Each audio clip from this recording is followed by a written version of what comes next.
Rebeca, Dala, Pedro, tá dando para me ouvir direitinho? Posso começar a explicação? Fechou. Raniele, vamos lá. Vamos prestar atenção. Veja, é lógico que diante de um cenário que nós estamos vivendo de desequilíbrio ambiental, não é? Fumaça, nuvem de poeira, né? Que chega do nada e causa transtornos, aquecimento global, desmatamento, queimadas. A gente está vivendo numa era de transformações ambientais significativas. E é lógico que esse problema não é de hoje, só que vai se agravando com o passar do tempo. Porque quando passa o tempo, aumenta a quantidade de gente, aumenta as demandas, aumentam as questões da globalização econômica, aumenta os impactos ambientais.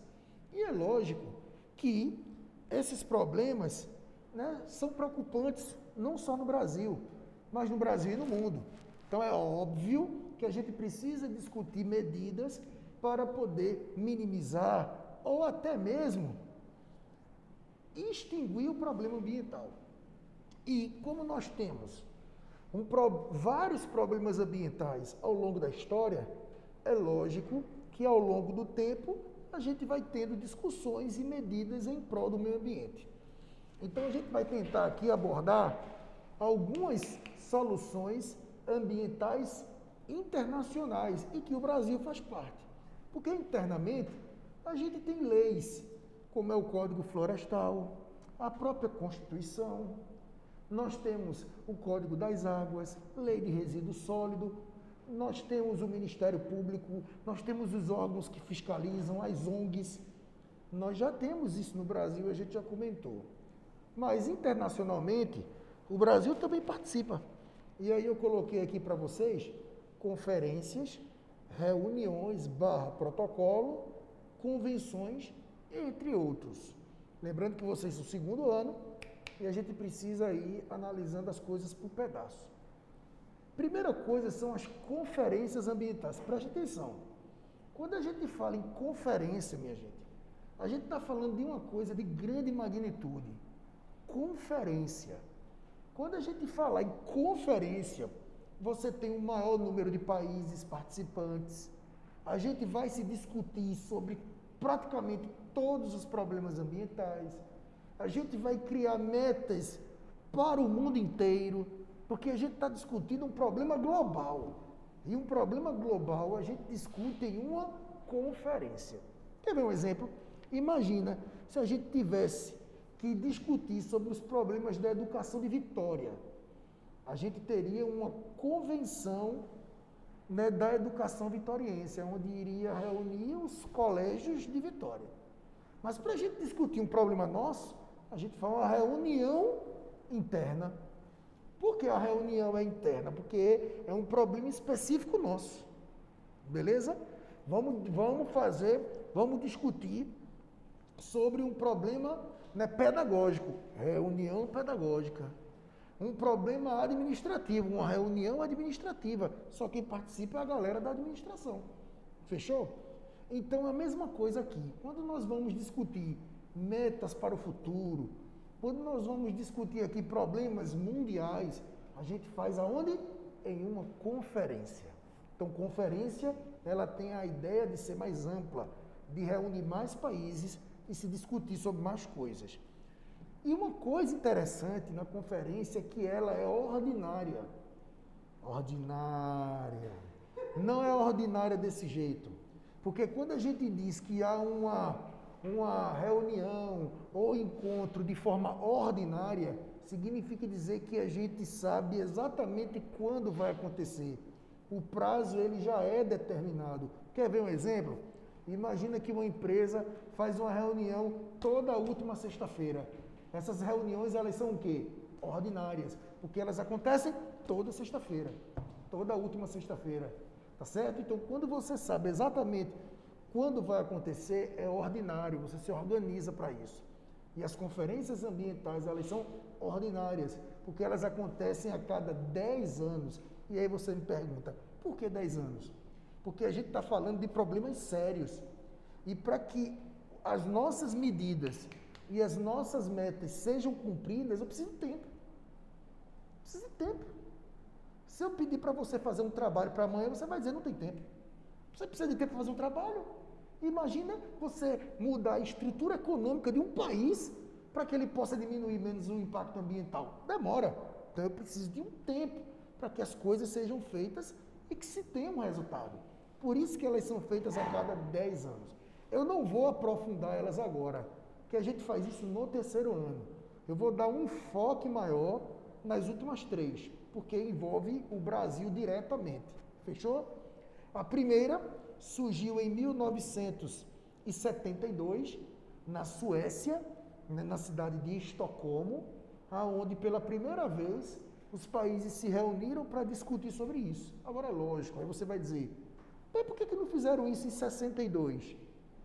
Por que não se reuniram em 1952? Se foi em Estocolmo, por que está em 1982? Está trocado, não? Não, a gente vai ver, calma. E por que não fez isso antes? Tá? Por que não fez isso antes? Não tinha problema antes? Tinha. Mas vocês vão aprender no futuro que é na década de 70 que os países pobres começam a se industrializar. Aí, evidentemente, que o problema começa a aumentar na década de 70. E aí que se reúne para se discutir sobre isso. E aí a gente aprofunda isso no terceiro ano, com o desenvolvimento zero e desenvolvimento a qualquer custo. Não precisa saber disso agora. Só precisa saber que aí foi o pontapé inicial. Se discutiu sobre os problemas da época e se criou metas para serem cumpridas quando? Nos próximos 10 anos. 10 anos depois, houve uma segunda conferência ambiental no Quênia, na cidade de Nairobi. E como essa conferência aconteceu 10 anos depois da de Estocolmo, que foi a primeira, então ela é conhecida como Estocolmo mais 10, porque ela aconteceu 10 anos depois da de Estocolmo, na Suécia. Ela aconteceu para poder ver se a gente atingiu uma meta de 10 anos que a gente se comprometeu a fazer, beleza? 10 anos depois, aí vem as grandes modificações. Em 1992, preste atenção agora, viu? No Brasil, na cidade do Rio de Janeiro, surgiu a terceira conferência ambiental. Essa conferência, ela poderia ter sido chamada de Nairobi mais 10, não poderia? Não poderia? Porque se a segunda conferência foi chamada de Estocolmo mais 10, porque foi 10 anos depois da de Estocolmo, lá na Suécia. A segunda não foi no Quênia, na cidade de Nairobi, então a do Brasil deveria ter sido chamada de quê? Nairobi mais 10. Mas essa do Brasil, ela foi um divisor de águas, minha gente. Porque é nessa conferência do Brasil que houve o maior comprometimento de todos. Foi onde teve o maior número de países. E ela, minha gente, ela é a última do século XX. Preste atenção nisso agora. 1992 é século XX. A de 2002 é século XXI. Então, a do Brasil, ela é a última do século XX.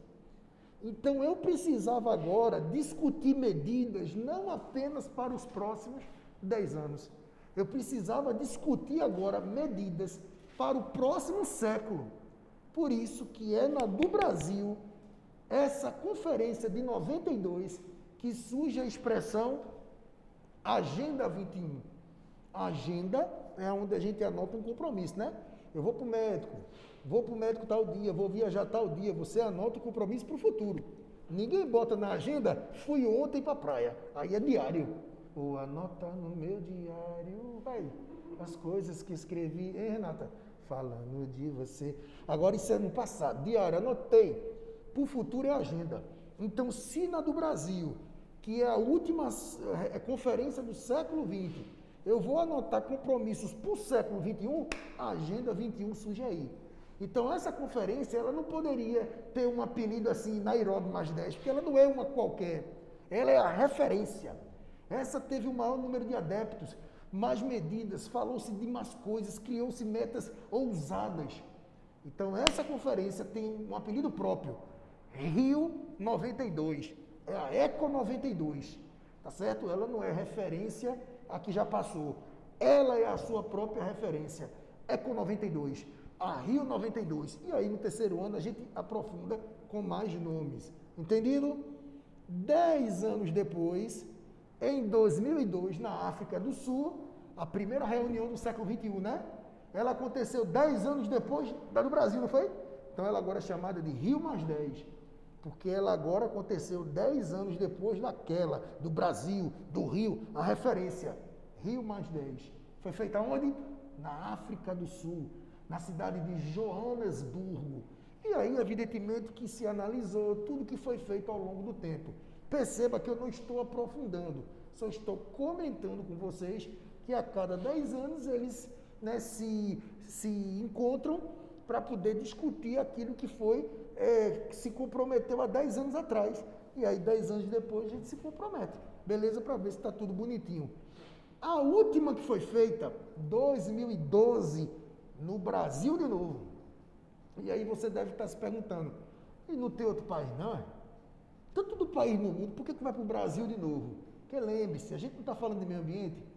Qual é o país hoje que mais polui o meio ambiente hoje?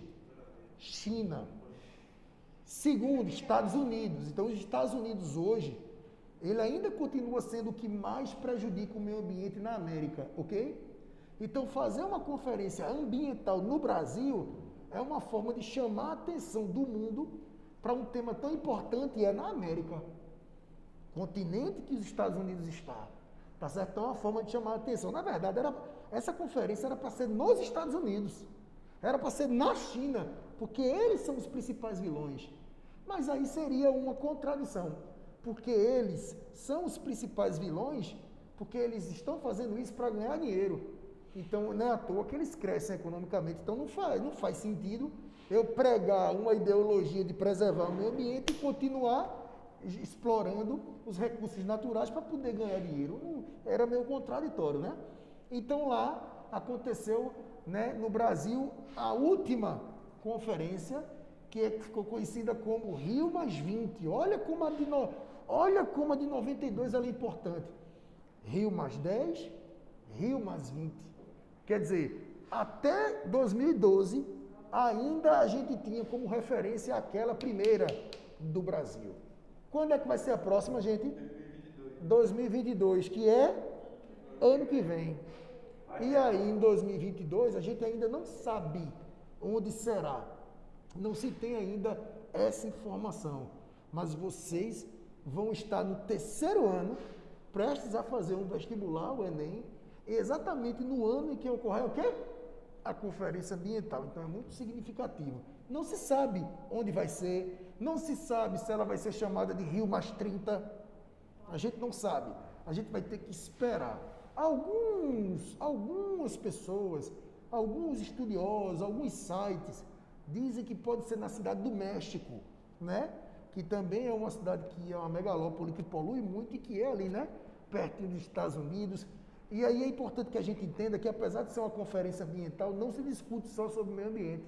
Se discute sobre fome também, se discute sobre pobreza, porque, querendo ou não, o pobre, quem vive na linha de pobreza, causa impacto ambiental. Ou você acha que um povo que mora na favela, todo mundo tem saneamento básico, contamina a água? Ou você acha que quem vive no mundo da pobreza, na miséria, tem consciência de não jogar o lixo na rua? Não joga. Então é por isso que é importante melhorar a qualidade de vida das pessoas, a infraestrutura, para dar condições dela poder, né, não prejudicar tanto o meio ambiente. Então não adianta só falar, não adianta dizer o seguinte, veja se não faz sentido. Jogue o lixo no lixo. Mas cadê o lixeiro? Não é verdade? Não é verdade? Então é preciso ter uma política social, uma política econômica, para que dê condições das pessoas não falarem de meio ambiente apenas como uma coisa lúdica, bonita, para livre, para prova, mas que na prática isso também seja colocado em ação.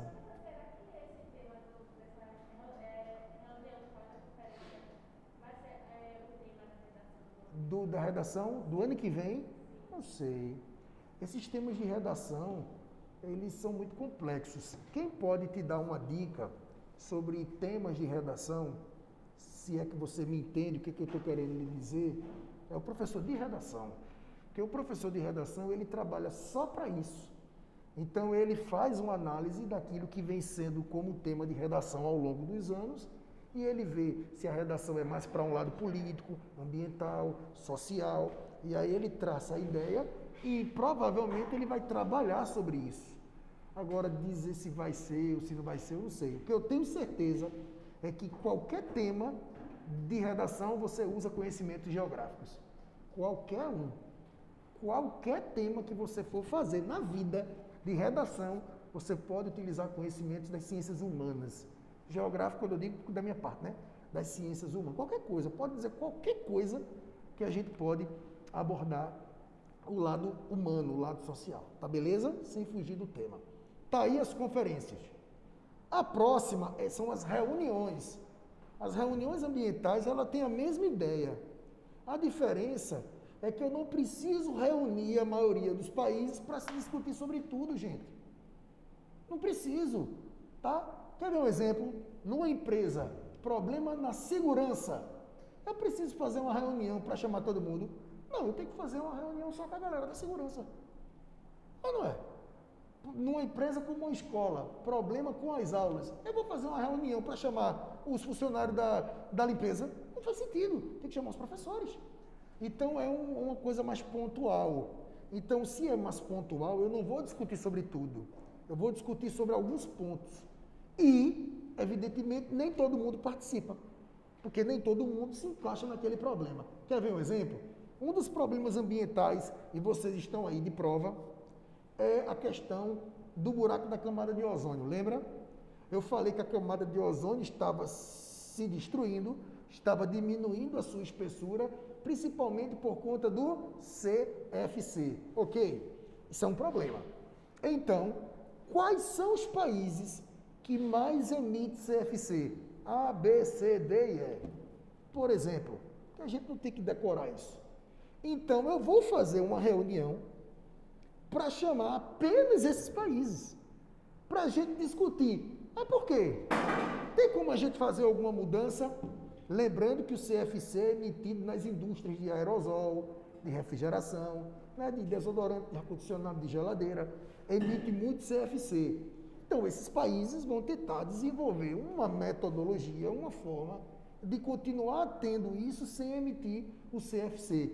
E isso foi feito no Canadá, que é o famoso Protocolo de Montreal.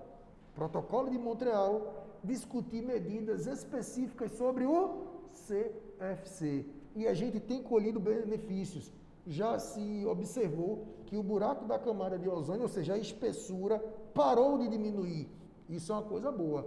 Com essa pandemia agora, né, muitas empresas pararam, né, fecharam, não podia trabalhar. Houve até uma regeneração dessa camada. Então perceba que é uma coisa importante. Tranquilo? Já tocou, minha gente. Deixa eu só terminar.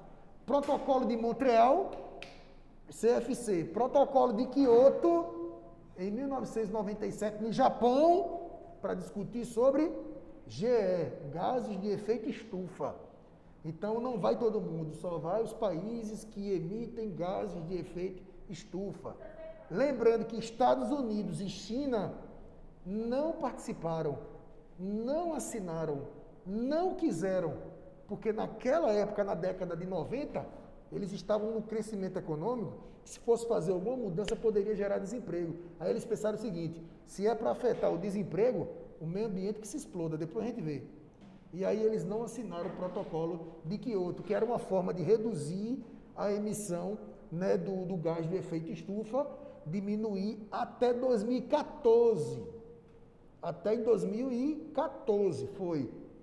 Quando deu 2015, fez um novo acordo com novos países, que foi o famoso Acordo de Paris, que criou meta também aí para o futuro de redução do gás do efeito estufa. E aí os Estados Unidos estavam participando, com Barack Obama, estava participando aí, né, 2004 para frente, né, depois Trump tira os Estados Unidos, e agora Joe Biden coloca os Estados Unidos de volta. E aí eu vou explicar depois o que é que se discutia especificamente em cada conferência e em cada reunião. Isso no terceiro ano. E para terminar, Convenção da Basileia, que é uma convenção mundial que se discute sobre o resíduo sólido no mundo, o lixo no mundo. Não é um problema só do Brasil, nem um urbano, é um problema mundial. O lixo, se discutir sobre a disposição do lixo. Então existe uma convenção para isso. Fechou? Vou parar de gravar aqui.